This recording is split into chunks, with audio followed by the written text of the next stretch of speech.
저는 굉장히 가난하게 자라났고 정말 100원, 200원, 만원 이런 거 쓰는 것에 벌벌 떨던 사람입니다. 가난을 극복하고 내가 부자가 되고 싶다라는 목표를 가졌다기보다는 내가 생활비라도 벌자라는 마인드로 월 한 100만 원만 나왔으면 좋겠다라는 생각으로 투자를 시작을 했어요. 공부를 했더니 이런 방법이 다 있더라고요. 아니 재테크 초보가 6년 만에 순자 자산을 20억으로 만드는 게 이게 가능한 거예요? 가능하죠. 왜냐면 저도 했으니까요. 저는 원래 진짜 재테크를 몰라서 옛날에는 보험만 가입했던 사람입니다. 그런데 제가 공부를 하고 이렇게 바뀌었으니까 여러분들도 충분히 하실 수 있습니다. 보험만 가입하고 예적금밖에 모르고 이랬던 시절에서 지금은 예적금 안 하시는 거예요? 제가 옛날에 어떤 사람이었냐면 그 예적금의 그 0.1%를 더 받기 위해서 내가 자금 요건이 되는지 막 체크하고, 예를 들면 그런 거 있잖아요.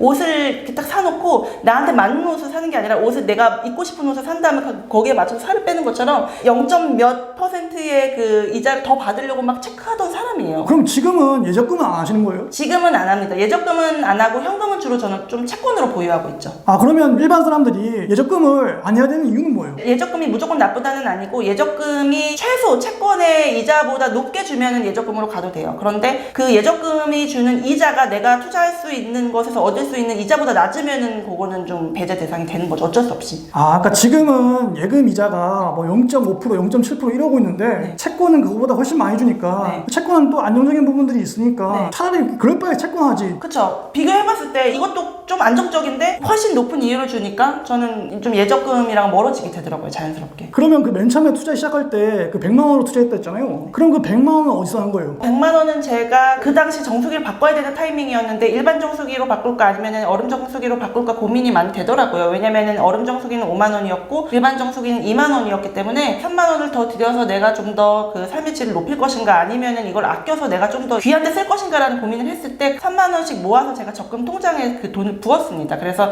정확히 3년 동안 제가 매달 3만 원을 모았고 대신 일반 정수기를 놨죠. 그러고서 그 3만 원을 모은 100만 원을 가지고 제가 나중에 주식 투자를 하게 될 줄은 그때는 정말 몰랐었는데, 그럼 결국에는 그 5만 원짜리 얼음 정수기 안 하고 2만 원짜리 일반 정수기를 한 대신에 3년간 그렇게 해서 3만 원씩 매달 모은 거를 가지고 투자를 시작했다. 저는 원래 여행을 가려고 그랬었어요. 왜냐면 내가 절약을 기념하는 그런 것을 남기고 싶었는데 제가 주식 투자를 할 때 그 돈이 딱 눈에 띄더라고요. 그래서 이거를 내가 주식 투자에 써야 되겠다라는 결심을 딱 하게 된 거죠. 아 그러면 그 100만 원 가지고 처음에 투자를 시작할 때 왜 하필 주식으로 한 거예요? 왜냐면은 제가 그 당시에 돈이 너무 없어가지고 서점에 가서 책을 골랐는데 토니 로빈스의 머니라는 책을 제가 집에 가지고 왔습니다. 왜 토니 로빈스의 머니라는 책을 가지고 왔었냐면 그 당시 그 책이 되게 두꺼웠어요. 두꺼워서 굉장히 이거를 읽으면 뭔가 되게 굉장한 것을 내가 얻을 것 같았고, 거기에 이제 위에 써있는 말이 Money is game, Master the game 이렇게 적혀있는 거예요. 그래서 돈은 게임이고 게임을 마스터하라고 적혀있으니까 그 당시 되게 힘들었었는데, 이게 내가 게임을 못하는 거라고 제가 그 책을 처음부터 끝까지 다 정독을 했고, 덮어서 딱 기억나는 게 미국 S&P 500 인덱스 펀드라는 것만 딱 기억이 난 거예요. 그걸 굉장히 여러 번 강조를 그 안에서 했었기 때문에 아 그거를 사야 된다라는 생각을 제가 했었던 거죠. 일단 내가 경제적인 지식이 아무것도 없으니까 가장 가까운 교보문고에 가가지고 책들을 쭉 보다 보니까 경제사적 중에서 제일 두꺼운 거,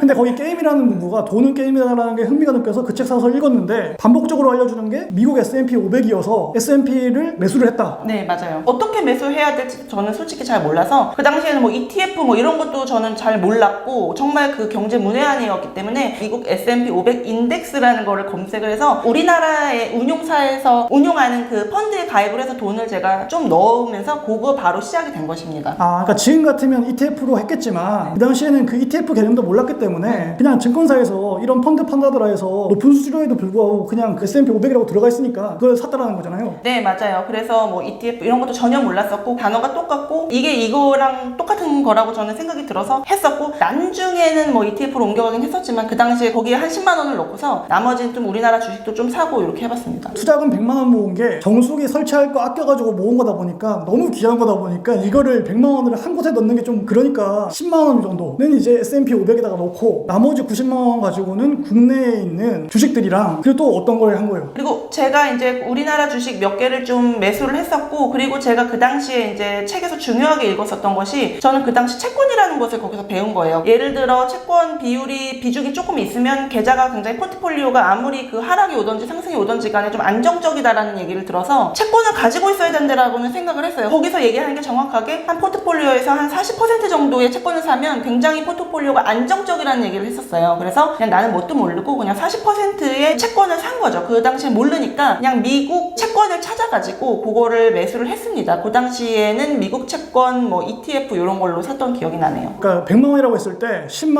원은 S&P 500을 샀던 거고 네. 그 중에서 이제 한 50만 원 정도는 국내 주식을 샀던 거고 네. 40만 원은 미국에 있는 채권 중에서 중기, 장기, 단기가 있잖아요. 네. 그 중에서 어떤 거 샀던 거예요? 뭐를 사야 될지를 도저히 몰라가지고 일단 거기서 알려주는 레이 달리오의 포트폴리오가 있었어요. 그거를 그대로 따라해가지고 중기 채권과 장기 채권을 조금 샀는데 중기를 좀 더 많이 비중을 가지고 장기는 조금 사고 이렇게 40%의 배분을 했었습니다. 채권 40% 사고 10%는 S&P 500 사고 나머지 50%로 국내 주식 샀다고 했잖아요. 네. 그 산 거는 어떤 거 산 거예요? 그 당시에 종목 분석을 정확하게 제가 할 줄 몰랐어요. 그래서 이게 좋다더라라는 그냥 남편의 소스를 듣고서 LG 디스플레이와 신세계를 샀었습니다. 그런데 이게 주가가 막 왔다 갔다 하잖아요. 저는 그런 건 이제 처음 겪어본 거죠. 처음 주식을 하니까. 그러니까 은행 예금에 넣으면 안정적으로 그냥 이렇게 있다가 그냥 이자 좀 주고 뭐 이런 건데 이거는 갑자기 뭐 오르는 날도 있지만 내려가는 날 막 내려가고 이러니까 그래서 어떻게 했어요? 항상 그 예적금만 하던 사람이 갑자기 주식을 사서 가격이 왔다 갔다 하는 걸 보니까 굉장히 불안한데 소스조차 이제 남편이 준 거다 보니까 이거에 대한 제가 근거가 없었어요. 왜 내가 이걸 샀는지에 대한 정확한 근거가 없었기 때문에 LG 디스플레이 같은 경우는 제가 그래도 이게 괜찮지 않을까라는 그냥 아무것도 모르는 상태에서 그냥 일주일을 갖고 있었고 대기업이고 하니까. 그리고 신세계는 제가 샀다가 아 이걸 내가 왜 샀지라는 순간 생각이 들어서 그날 바로 팔아버렸던 굉장히 부끄러운 기억이 있습니다. 아, 그러니까 증권사 좋은 일만 시킨 거네. 네, 그 거래 수수료만 나갔죠. 아, 그러면 이제 그때 깨달음을 얻고 나서 그 다음에 정식으로 샀던 주식은 뭐예요? 이렇게 내가 모르는 상태에서 투자를 하면 안 된다라는 생각이 들어서 정확하게 내가 회사를 공부하는 방법을 배워야 되겠다라는 생각을 하고서 제가 책들을 읽었습니다. 뭐 워런 버핏, 뭐 피터 린치, 그리고 필립 피셔 뭐 이런 대가들의 책들을 하나씩 읽고서 그 당시에 이제 제가 분석을 하고 샀던 것이 처음에 이제 우리넷이라는 주식도 샀었고 그리고 신일제약, LG화학, 동원개발 그리고 메리츠화재라는 종목을 샀었죠. 그렇게 제가 5종목을 투자를 했었는데 그 5종목을 투자한 것도 몇 개의 투자를 해야 될지에 대한 기준이라는 게 없잖아요. 그래서 책을 읽은 것 중에서 필립 피셔가 5개 종목에 투자를 하라는 거예요. 5개 종목에 투자를 하면은 거기서 한 개는 대박이 나고 한 개는 좀 잘 안 될 것이고 3개는 중타를 간다는 거예요. 그래서 아 그럼 나는 확률적으로 이렇게 알려준 대로 하자 이렇게 해가지고 5개 종목에 투자를 했었죠. 아, 그러면 주식 대가가 5개 종목 하라고 해가지고 5개는 했는데 5개를 고를 때에 그 기준이 있었을 것 같거든요. 그 기준은 뭐였어요? 일단 5개 종목을 고를 때 기준은 제가 가장 중요하게 생각했던 거는 좀 싼 거. 사람들이 좀 관심이 좀 많이 없고 회사 가치가 조금 좋은데 사람들이 잘 몰라서 주목을 받지 못하고 있는 좀 싼 거 위주로 찾았었고 두 번째는 앞으로 성장이 될 거라고 생각되는 주식. 앞으로 전망이 좋고 이익도 그리고 꾸준하고 뭐 이런 것을 봤었고 또 한 가지는 이제 배당이 잘 나오는가 여부를 봤었어요. 왜냐면은 저는 이제 매수를 할 때 좀 오래 가지고 있을 수 있는 주식을 위주로 매수하라는 워런 버핏 선생님의 이야기를 듣고서 그러면은 내가 오래 갖고 있어야 되는데 이건 싼 주식이고 사람들도 잘 모르는데 어쨌든 성장성은 있는데 내가 그래도 버티려면은 뭔가가 있어야 되지 않나 해서 배당 그 중에서도 좀 배당도 잘 주는 이런 회사를 골랐던 거죠. 아, 그러면 정리해보면 초기에 그 재테크 왕초보 시절에 대가들의 책들을 다 읽은 다음에 투자를 했던 그 포트폴리오 구성이 50%에 해당하는 거는 이제 국내 주식 5개를 이제 아까 선정 기준에 의해서 샀고 40%는 이제 미국 채권을 샀고 그 다음에 10%는 미국의 시장지수 S&P 500이라는 시장지수에 투자를 했다. 네, 맞아요. 이거를 어느 정도 갖고 있었던 거예요, 이렇게? 이 구성으로 제가 한 1년 정도 계속해서 운영을 했었죠. 그 1년 운영하고 수익률은 얼마였어요?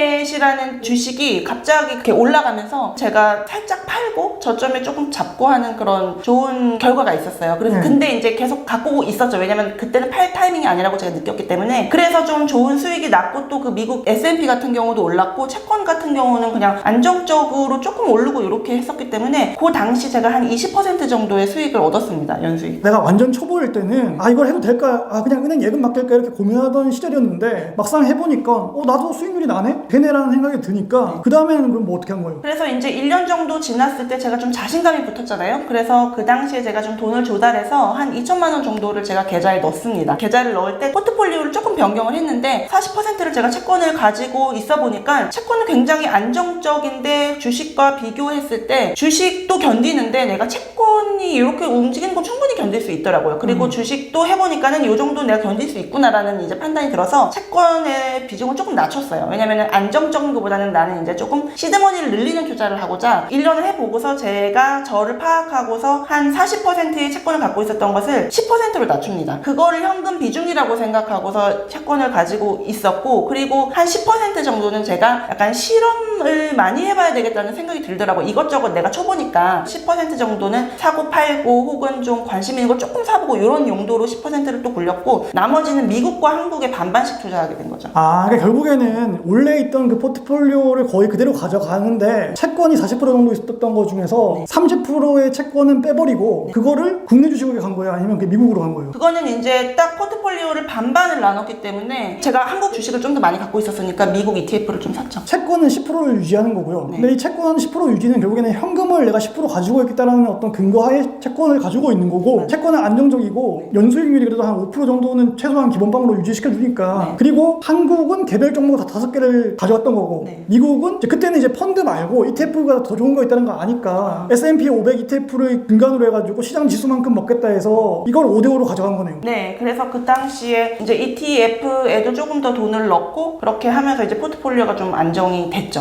그러면 그렇게 포트폴리오를 구성하고 나서, 그러니까 국내 이제 개별 주식 5종목에다가 채권 10%, 그 다음에 미국 S&P 500 ETF에 이렇게 구성하고 나서 이거를 얼마 정도 가지고 왔던 거예요? 그게 저한테 수익률을 계속 괜찮게 줬기 때문에 그렇게 계속 운용을 했었고 2020년까지 제가 그 포트폴리오를 유지를 했었어요. 실제로 그 1년 이후에 그렇게 바꾼 다음부터는 한 5년 가까이는 그렇게 끌고 갔던 거예요? 네, 계속 끌고 갔었고 떨어지면은 더 사고 중간에 팔 기회가 별로 한국 주식 같은 경우는 오질 않더라고요. 그래가지고 장기 투자가 된 거죠, 결국에는. 다만 나는 이제 이게 잘 될 거라는 어떤 믿음이 있었기 때문에 그렇게 투자를 했었고, 이게 5년 차에 수익이 나는구나라는 판단이 드는 시점에 코로나19가 터지면서 좀 많은 하락을 겪게 됩니다. 그 하락은 한국, 미국 다 겪은 거예요? 네, 다 떨어졌었죠. 다 떨어지고 제가 갖고 있었던 주식 중에 신일제약이라는 주식이 있었는데 그게 제가 한 10,000원대에 계속 갖고 있었는데 그게 한 4,000원까지 떨어졌었어요. 그 당시 제가 강한 믿음을 가지고 계속 떨어져도 조금씩 더 물량을 늘리고 있었는데 4,000원까지 떨어지니까는 저도 약간 멘탈 붕괴를 잠시 겪었었습니다. 근데 제가 궁금한 거는 보통 그렇게 해가지고 계속 가지고 있다가 팬데믹이라는 거대한 변수가 발생한 거잖아요. 이러면 하락이 이렇게까지 갔는데 그때 이제 보통의 사람들은 무서워가지고 파는 경우가 대부분이었을 거예요. 근데 그때 어떤 선택을 했어요? 제가 가진 종목 중에 하나는 4,000원까지 떨어지고 엄청나게 제 그 포트폴리오가 마이너스가 난 거잖아요. 한마디로 말하면은 그동안 뭐 올랐던 것까지도 다 까이고, 근데 저는 책을 계속 읽으면서 정신무장을 하고 있었기 때문에 이거는 기회다라는 생각부터 딱 들더라고요. 그리고 제가 그동안 약간 쌓인 부분도 있죠. 왜냐면 떨어질 때 조금 돈을 더 넣어서 이게 좀 올라가는 경험을 반복해서 그 성공 경험이 좀 있으니까. 투자 경험이랑 경제 공부가 계속 누적되어 있다 보니까 이렇게까지 떨어지는 건 역사적으로 별로 없었으니까 이거는 오히려 공포가 아니라 바꿔 말하면 기회다. 네, 그래서 이게 인생에 몇 번 오지 않는 기회가 나한테 지금 왔구나라는 생각이 딱 들어서 처음엔 저도 무서워서 이거 뺄까 말까 막 인스타에도 글 올리고 막 했는데, 근데 그러고서 다음날 다시 딱 생각을 하고 책 한번 다시 펼쳐서 읽어보고서 이거는 나한테 기회다라는 생각이 딱 들더라고요. 그래서 이제 그 다음에 선택을 어떻게 하신 거죠? 그래서 이제 그 당시에 제가 돈을 더 이제 조달해가지고 더 넣으면서 많이 떨어진 거 위주로 이제 비중을 다시 맞춰놓은 거죠. 다시 맞춰서 그때 그렇게 투자를 했던 것이 급상승하게 됩니다. 그 시기가 딱 지나고서. 그때 이제 국내 주식도 급상승하게 되고 코로나가 이제 좀 뭐 백신이나 이런 거에 대한 이제 얘기들이 들리면서 그리고 미국 지수도 다시 또 올라가게 되고 그러면서 이제 수익률이 확 증가한 건가요? 네, 예를 들어 4,000원까지 떨어졌던 그 신일제약이라는 주식 같은 경우는 그 5만원까지 올라갔었어요. 근데 그 당시에 제가 느끼기에 이건 너무 과도하게 지금 오른다라는 판단이 제가 오래 투자한 사람으로서도 들더라고요. 그래서 그 시점에 이걸 좀 정리를 하고, 그리고 또 LG화학 같은 경우는 제가 한 50만원대에 정리했던 기억이 나는데 그것도 배터리가 굉장히 이슈가 되면서 많이 올랐기 때문에 요거는 이제 오래 갖고 있었던 사람으로서는 정리해야 된다는 생각이 들어서 정리하게 됐습니다. LG화학은 그러면 평단가 어느 정도 수준에서 매수해가지고 유지했던 거예요? 제가 평단가 한 20만원대 유지하고서 계속 떨어질 때마다 더 사고 하면서 그 선을 유지했었어요. 근데 그게 50만 원까지 가고 나니까 아무리 LG화학이 좋은 회사인 건 알겠는데 그래도 배터리 이슈가 너무 나오고 50만 원까지 올라간 거는 지금 봤을 때는 고점이다라고 생각하신 거예요? 그 가격이 더 오를 수는 있다고 생각을 했는데 제가 투자할 때 딱 생각을 했던 것이 이 회사가 좋은 가격을 받을 때 예를 들어 특별한 이슈가 나가지고 사람들이 주목을 하거나 이러면은 좀 정리해야 되는 시점이 아닐까 생각을 했었거든요. 그런데 제가 생각지 못한 데서 그 회사가 굉장히 주목을 받게 된 거잖아요. 배터리를 원래부터 그 회사가 하는 건 알았지만 이렇게까지 주목을 받을지는 몰랐었기 때문에 그러면 내가 생각한 것보다 조금 더 많이 상승을 했으니까 이제는 내가 좀 정리해야 되는 부분이다라고 생각을 한 거죠. 그러니까 LG화학의 사업 포트폴리오를 보면 배터리도 일부 있었으나 네. 그게 언론에서 이렇게까지 조명할 정도는 아니었는데 네, 이게 맞아요. 너무 내가 가지고 있는 생각하는 LG화학 오래된 주주로서 배터리 부분을 너무 비중을 부과시키니까 네. 이거는 지금은 이거 너무 과대평가됐다. 지금 당장은. 지금 당장은 나중에 왜냐면 미래엔 될 당장- 수 있으나. 예, 지금 앞으로는 괜찮겠지만 일단은 그래서 저는 한 번은 정리를 해야 되는 타이밍이라고 생각을 해서 정리를 했어요. 그래서 국내 주식들은 그러면 어느 정도 회복되고 나서는 싹 다 정리하신 거예요? 네, 그래서 싹 정리를 하고서 그 당시에 제가 느꼈던 것이 코로나가 터지고서 사람들이 완전히 그 생활 패턴이 바뀌었잖아요. 그 굉장히 어려운 위기를 겪으면서 이게 사람들의 삶이 앞으로 달라질 것이라는 것을 굉장히 제가 생각을 많이 했어요. 왜냐면은 위기는 분명 기회가 됐었는데 늘 역사적으로 그러면은 내가 지금 주식은 많이 요게 올랐지만 요걸 좀 정리하면서 그러면은 내가 만약에 이 위기를 기회로 삼는다면 어디에 투자하는 것이 맞을 것인가를 굉장히 많이 생각을 하고 그동안의 그런 투자 경험이 있으니까 어디에 투자해야 될까 굉장히 많이 씨름을 했었죠, 머릿속으로. 그러니까 결국에는 이제 팬데믹 이전에 투자했던 포트폴리오 구성이었던 거고 네. 팬데믹이라는 건 역사적으로 굉장히 특별한 이벤트다 보니까 이게 변수가 너무 커다 보니까 일단은 그 미국 시장 지수 그거랑 채권은 그래도 안정적으로 가니까 얘네들은 굳이 정리할 필요가 없다라고 느끼신 거고 반면에 국내 주식을 개별 종목으로 이렇게 한 거는 팬데믹 이전에 내가 좋은 사업성을 보고 했던 거다 보니까 지금은 팬데믹 이후에 사업들이 바뀔 수 있으니 이걸 정리하고 다른 종목을 사자라고 판단했다. 네, 왜냐면은 이 전과 이후가 너무나 달라질 것이라고 느낌이 너무 그 와닿잖아요. 그 마스크 쓰고 저도 예를 들면은 아이를 키우고 육아를 하는 사람으로서 아이를 기관에도 못 보내고 계속 마스크를 쓰고 다니고 이 밖에도 제대로 나가지 못하는 상황이 많은 것을 바꿀 것인데 내가 기존의 포트폴리오를 한번 정리하고 바꿔야 되는 시점이 있다면 바로 지금이라고 생각을 했어요. 그래서 이거를 싹 바꿔서 제가 한 이제 종목에 투자를 하게 되죠. 그 종목이 뭐였죠? 우리나라 주식 중에 셀트리온이라는 주식에 투자를 하게 되었습니다. 근데 셀트리온을 선정한 이유는 뭐예요? 제가 셀트리온을 선정했던 이유는 일단 기존부터 좀 관심이 있는 그 종목이기도 했었는데 들어갈 타이밍을 못 잡는 부분도 있었고 그 종목 같은 경우는 치료제 개발하겠다고 그 발표도 했고 또 한 가지는 그 회사 합병 이슈가 있었어요. 그래서 두 가지 이슈가 있었습니다. 원래 그 회사의 기본적인 분석은 제가 좀 미리 해놨었고 그 치료제 개발 같은 경우는 확률이 아무래도 좀 낮잖아요. 잘 안 될 수도 있는데 어쨌든 합병 이슈만으로도 이게 충분히 투자할 만한 가능성이 있다고 제가 판단을 했고 그리고 치료제가 만약에 개발되면 좋고 안 되더라도 그 전까지 사람들의 심리는 또 개발될 것을 기대할 것이기 때문에 제가 그런 것들을 여러 가지 종합적으로 보고서 주식에 들어간 거죠. 신약이라는 건 언젠가는 될 수 있으나 그게 언제인지는 모르는 거고 그거보다 더 정확한 호재는 뭐였냐면 합병이라는 게 될 거다. 네. 그래서 합병이라는 거는 분명히 되면 오를 거라는 게 확신이 드니까 그 5개의 종목을 다 정리하고 셀트리온에다가 넣은 거잖아요. 네, 어떤 안전장치 같은 게 있었던 거죠. 제가 봤을 때. 그럼 셀트리온에 넣고 나서 수익률이 어떻게 된 거예요? 저는 한 50% 정도 올랐을 때 좀 정리를 했었어요. 그 50%까지 수익률 냈던 기간은 어느 정도였어요? 6개월 정도 걸렸던 것 같아요.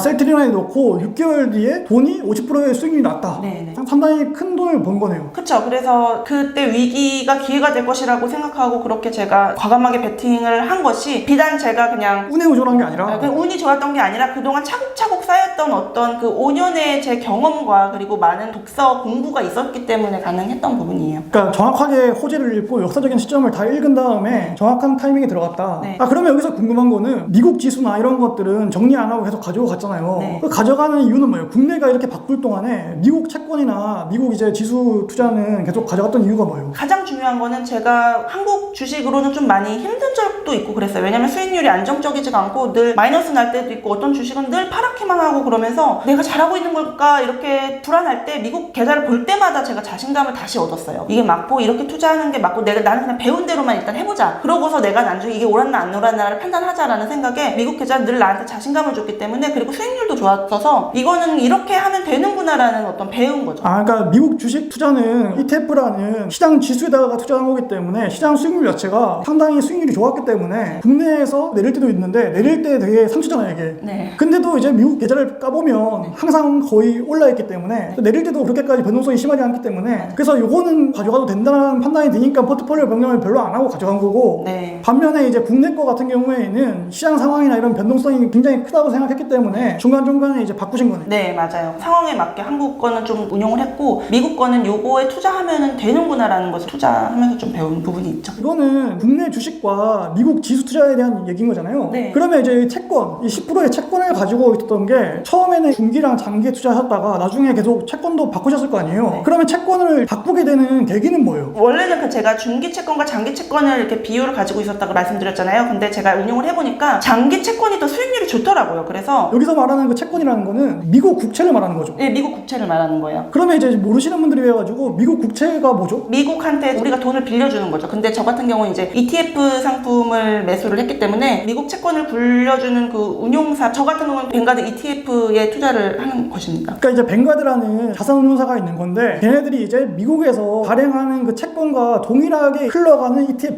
그러니까 우리가 직접적으로 미국 국채에 투자하는 게 아니라 네. 운용사를 끼고 투자를 하는 거잖아요. 그렇죠. 그래서 그 ETF를 사면 미국 국채에 투자한 거랑 같은 이제 수준의 어떤 수익률을 얻는 건데 다만 수수료의 일부를 그 사람들한테 0. 몇 프로 정도로 그냥 주는 거고 그런 식으로 이제 이해하시면 될 것 같고요. 그렇게 해가지고 이제 어떻게 바뀐 거죠 계속? 그 미국 국채에 투자한 거는 처음에는 그래서 제가 아까 말씀드린 대로 중기랑 장기를 투자를 해봤는데 제가 보니까 장기 수익률이 조금 더 높더라고요. 그래서 장기 채권으로 바꿔버렸어요. 왜냐면 제가 10%만 어차피 운용을 하기 때문에 이걸 굳이 나누는 것도 좀 너무 쪼개는 느낌이 들어가지고 일단 장기 채권 수익률이 좀 더 높은 장기 채권으로 10% 현금이라고 생각하면서 이제 제가 가지고 갔고 코로나로 주가가 폭락하면서 제가 그 당시에 채권의 종류를 바꿨습니다. 뭘로 바꿨냐면 단기 채권으로 바꿨어요. 왜냐면 이게 금리가 떨어질 때는 장기 채권의 수익률이 괜찮은데 금리가 좀 어떻게 될지 모를 때는 채권도 가격이 어떻게 될지 모르기 때문에 단기 채권 같은 경우는 좀 수익률이 안정적으로 그냥 나거든요. 그래서 그냥 그렇게 단기 채권을 바꿨다가 이제 이게 좀 금리가 좀 오르고 회복이 되고 뭔가 물가가 오르지 않을까라는 생각이 들었을 때 물가 연동체를 제가 바꾸게 됐습니다. 물가가 오른다는 거는 인플레의 징조인 거고 인플레 시대에 결국에 자산을 해지할 수 있는, 그러니까 내 재산을 지킬 수 있는 거는 부동산 아니면 이제 물가연동 국채인데 네. 굳이 채권을 장기나 단기로 들고 갈 필요 없이 금리 오를 거라는 확신이 되니까 물가연동 국채를 바꾼 거잖아요. 네. 그러면 이제 초보분들 같은 경우에는 금리 오른다는 그 신호는 어떻게 알 수 있냐라고 또 궁금해할 수 있거든요. 엄마들 같은 경우는 유리한 입장에 서 있다고 생각을 하는데 우리는 장을 보고 그런 항상 지갑 관리를 하는 사람들이잖아요. 시장 그 물가가 오르는 것만 봐도 조금 이 느낌을 얻을 수가 있고 예를 들어 연준의 발표나 파월 의장의 말만 기다리지 않아도 어떻게 우리 생활에서 물가가 오른다, 예를 들어 뭐 어디 상품이 얼마가 올랐네 이런 거에 대한 감을 직접적으로 느낄 수 있는 사람이기 때문에 가장 빨리 물가가 오른다는 걸 체감할 수 있는 사람들이라고 생각을 해요. 우유가 뭐 달걀가 뭐 이런 거. 그러니까 마트 갔을 때 내가 분명히 지난달에 샀던 가격보다 같은 제품 사는데 엄청 올라 있다거나 이러면 소비자 물가 자체가 올라가는 거고 그때 뭐 기사 같은 거 확인했을 때 오뚜기 라면 막 10년 만에 가격 인상했다 뭐 이런 기사도 뜨고 물가가 오른다는 걸 체감할 때쯤 되면 채권의 이제 사연도 물가 연동 국채를 바꿔야 되는 거네요. 그래서 장보는 그런 물가를 좀 이렇게 체감하다가 어느 순간 보면은 기사가 나요. 가뚜기도 뭐를 올렸다 뭐 이런 기사가 났었어요. 그거는 근데 이미 많은 일이 일어난 다음에 그런 기사가 나는 건데 그런 걸 이미 체감을 하고 있다는 거죠. 우리 엄마들 같은 경우는. 그런 식으로 해가지고 어쨌든 이제 포트폴리오를 잘 이제 구성해 오시면서 수익률을 많이 보셨는데 그리고 여기서 이제 포인트가 되는 게 뭐냐면 보통의 이제 투자하시는 분들 같은 경우에는 어쨌든 암호화폐가 사기라고 생각하기 때문에 암호화폐 투자는 별로 지향하기도 하고 초보자분들한테 권하지 않는데 그럼에도 불구하고 암호화폐를 또 투자를 들어간단 말이에요. 셀트리온에 투자하고서 좀 수익을 봤잖아요. 크게 보고서 거기서 또 좀 돈을 빼가지고 이제 올 초에 그 암호화폐에 투자를 하게 되는데 암호화폐 투자 같은 경우는 저는 솔직히 말씀을 드릴게요. 솔직히 말씀을 드리면 저희 남편이 암호화폐에 투자해야 된다고 굉장히 강력하게 저한테 이야기를 하는 거예요. 남편이 이제 지인 중에 2천만 원 돈을 넣어서 30억이 된 사람이 있다는 거예요. 그 얘기를 듣고서 제가 미쳤냐고 저는 그 반응을 보였었죠. 근데 실은 저는 원래 2018년부터 암호화폐에 돈을 넣어놓긴 했었습니다. 그러니까 그거를 저도 강한 투자 대상으로 생각을 하지 못하고 그냥 요게 뭔가 돈이 움직이고 있는데 여기도 나도 한번 돈을 넣어보자 해서 그냥 제가 한 1200불 정도를 암호화폐에 그 당시 이더리움 50만원, 그러니까 500불 정도 할 때 이제 조금 넣어놓은 거죠. 그러고서 그냥 계속 갖고만 있었어요. 이게 올라가든 내려가든 계속 폭락할 때 사서 계속 갖고만 있었는데 그 당시 남편이 얘기하는 겸사 또 요것도 보니까 또 많이 올랐고 해서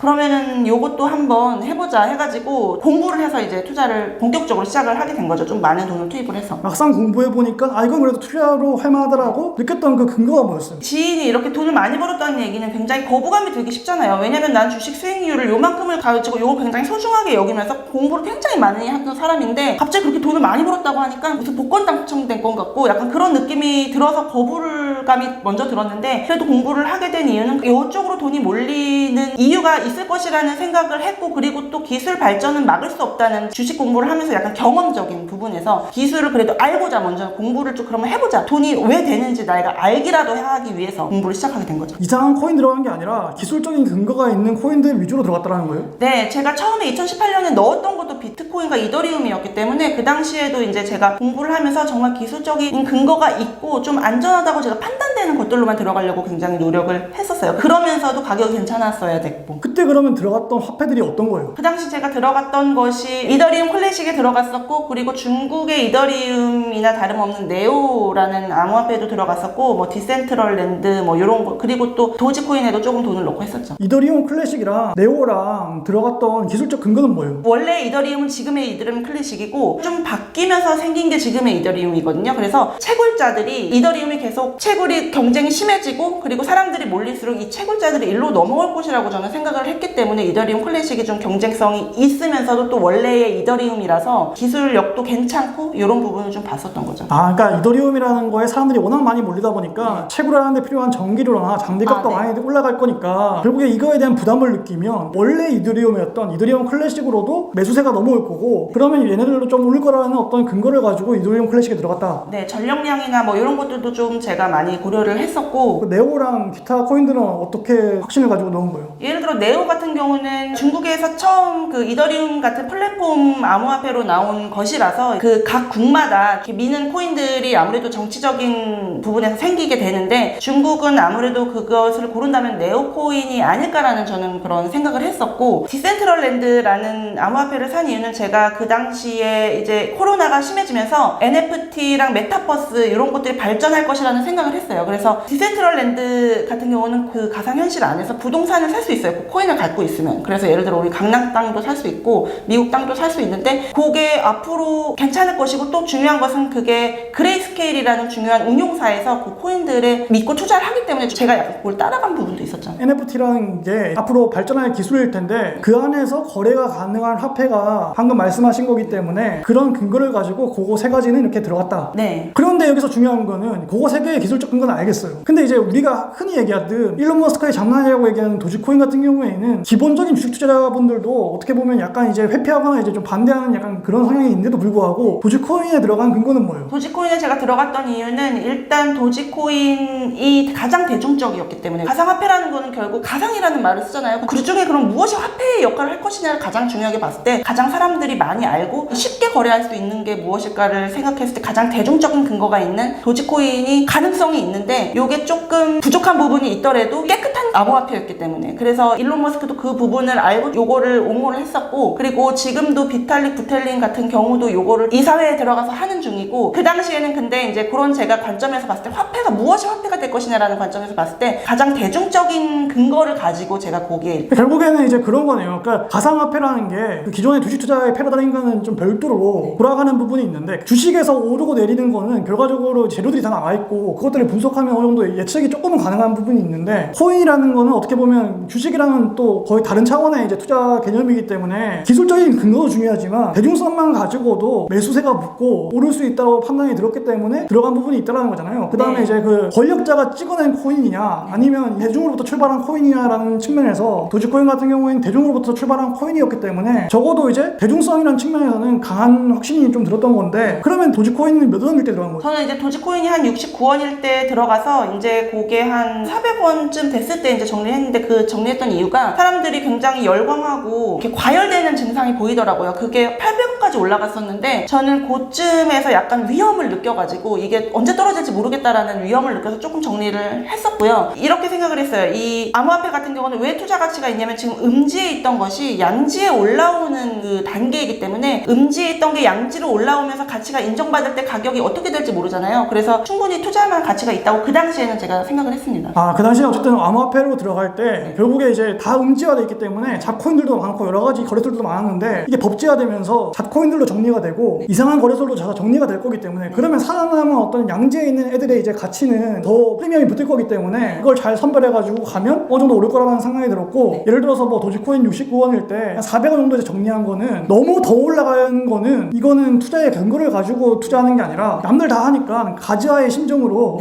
그냥 막 넣는가라는 느낌이 들어서 위기성을 느껴서 네. 그건 400원대 정리했다. 네, 가즈아 막 사람들이 가즈아를 외치고 너무 그 흥분하고 막 다 같이 박수치고 불꽃놀이 하듯이 막 그럴 때는 예를 들어 저도 이제 옛날에 그 한강에 불꽃놀이 이런 것도 가봤는데 끝나고 나오려고 그러면 차가 막혀서 못 나오더라고요. 그래서 미리 가장 좋을 때 적당히 보고서 나와야지 차가 막히지 않고 나오는 걸 제가 경험했던 것이 있기 때문에 그런 근거로 들어갈 때는 먼저 들어가고 나올 때도 먼저 나오는 것이 현명하다고 생각을 했습니다. 더 올라갈 수는 있겠으나 더 올라갔다가 이제 내가 못 나올 수 있으니 네네. 내가 적당하게 그냥 어느 정도 수익을 얻었으면 잘 나오는 것도 어떻게 보면 투자에 되게 중요한 요소다. 네, 너무 그 멸관 구간일 때는 적당히 좀 피하는 것이 그 내가 다치지 않는 현명한 방법이라고 생각을 해요. 그럼 지금 이제 이거 보시는 분들은 과거에 엄진님처럼 이제 100만 원 정도 가지고 있단 말이에요. 그러면 지금 100만 원 가지고 있는 사람들은 어디다가 투자를 시작해야지 조금 수익을 보면서 안전하게 가져갈 수 있을까요? 지금 판이 굉장히 어려운 판이라고 생각을 해요. 그래서 장이 지금 올라갈 수도 있지만 떨어질 가능성도 굉장히 존재하는 지금 시장이기 때문에 이 두 가지를 다 고려해서 지금 투자를 해야 돼서 너무 어려운데 제가 생각나는 좋은 상품이 하나 있습니다. 뭐냐면은 채권 중에서 그 전환사채라는 게 있는데 풀무원 전환사채가 있어요. 그게 뭐냐면은 전환사채는 채권의 성격을 가지고 있으면서도 주식으로도 변환이 가능한데 예를 들어 풀무원 전환사채 같은 경우는 풀무원에서 그 발행한 사채인데 회사 채권이라서 사채인데 4.8%의 연이자를 주고 그리고 이게 풀무원 주가가 많이 올라가면 주식으로도 전환을 할 수가 있어서 만약에 주가가 급등하면 그거에 대한 시세 차익도 조금 노릴 수가 있고 바꿔서 그리고 아니면은 이게 만약에 장이 하락해서 좀 상황이 안 좋아지면 이걸 계속 채권으로 갖고 있으면 채권 가격이 올라갈 가능성도 높거든요. 만약에 장이 안 좋으면 왜냐면은 연이자를 4.8%를 주니까 이 채권에 대한 가치가 더 높게 사람들이 느껴지기 때문에 채권도 가격이 올라갈 수도 있고 그러고 만약에 혹시 장이 굉장히 상승하거나 하락하지 않아도 그냥 연이자 4.8% 정도의 연이자를 받으면 되니까 그냥 갖고 있으면서 예를 들어 요거는 한 5년 정도는 이 이자가 지금 고정이거든요. 그래서 양쪽 사이드를 다 감안하고 투자할 수 있는 지금 그런 전환사채 같은 거 특히 전환사채 중에서도 좀 안정적이고 이자도 조금 괜찮은 그런 제가 지금 보고 있는 거는 풀무원 전환사채가 좀 괜찮다고 생각이 드네요. 나라에서 채권을 발행하면 국채인 거고 회사에서 채권을 발행하면 사채인 건데 이거를 주식으로 전환이 가능하다 보니까 전환 사채인 거고 네. 근데 이제 풀무원 같은 경우에는 여러 가지 분석을 했을 때 4.8%의 이제 연 이자를 주는 데다가 나중에 장이 좋아지면 주식으로 그냥 전환하면 되는 거고 네. 장이 안 좋아지면 채권으로 가지고 있다가 현금화 시키면 되는 거고 네네. 올라갔을 때는 주식으로 바꿀 수 있고 떨어졌을 때는 채권을 팔아도 되고 아니면은 그냥 별일 없으면 계속 채권 갖고 있으면서 연이자 받아도 되는 그런 상황인 거죠. 그러니까 초보분들이 투자하는 거에 대해서 한번 접근하기는 나쁘지 않다. 네. 사채 같은 것들은 회사채는 어떻게 사요? 그냥 증권사 앱에 들어가셔서 그냥 로그인을 하셔가지고 그 채권 메뉴가 있어요. 그래서 채권 탭에 들어가서 그냥 채권 장내 그 매수하면 됩니다. 아, 그러니까 증권사 계좌 하나 만들어가지고 네. 어플 들어가가지고 그냥 일반 주식 사듯이 사채도 살 수 있다고요? 네, 살 수 있고 그 1,000원 단위로 수량을 입력해야 돼서 예를 들어 10,000원어치를 살 거면은 10개를 입력해야 사줘요. 왜냐면은 1,000원 단위로 10개니까. 사채 같은 경우에는 주식과 다르게 1,000원이 이제 하나인 건데 10개 하면 10,000원인 거고 네네. 100개 하면 이제 10만 원인 거고 네네네. 그럼 100만 원으로는 1,000개 살 수 있는 거네요. 네네, 맞아요. 먼 길 오셔가지고 이렇게 좋은 얘기 투자를 통해 가지고 돈을 빌린 얘기에 대해서 좀 잘 얘기해 주셔가지고 예, 감사드리고요. 예, 앞으로도 저희는 더 이제 유익한 얘기 한 번 더 계속 들려드리도록 하겠습니다. 오늘도 시청해 주셔서 감사드리고요. 좋은 일들만 가득하시기를 응원드리겠습니다. 감사합니다.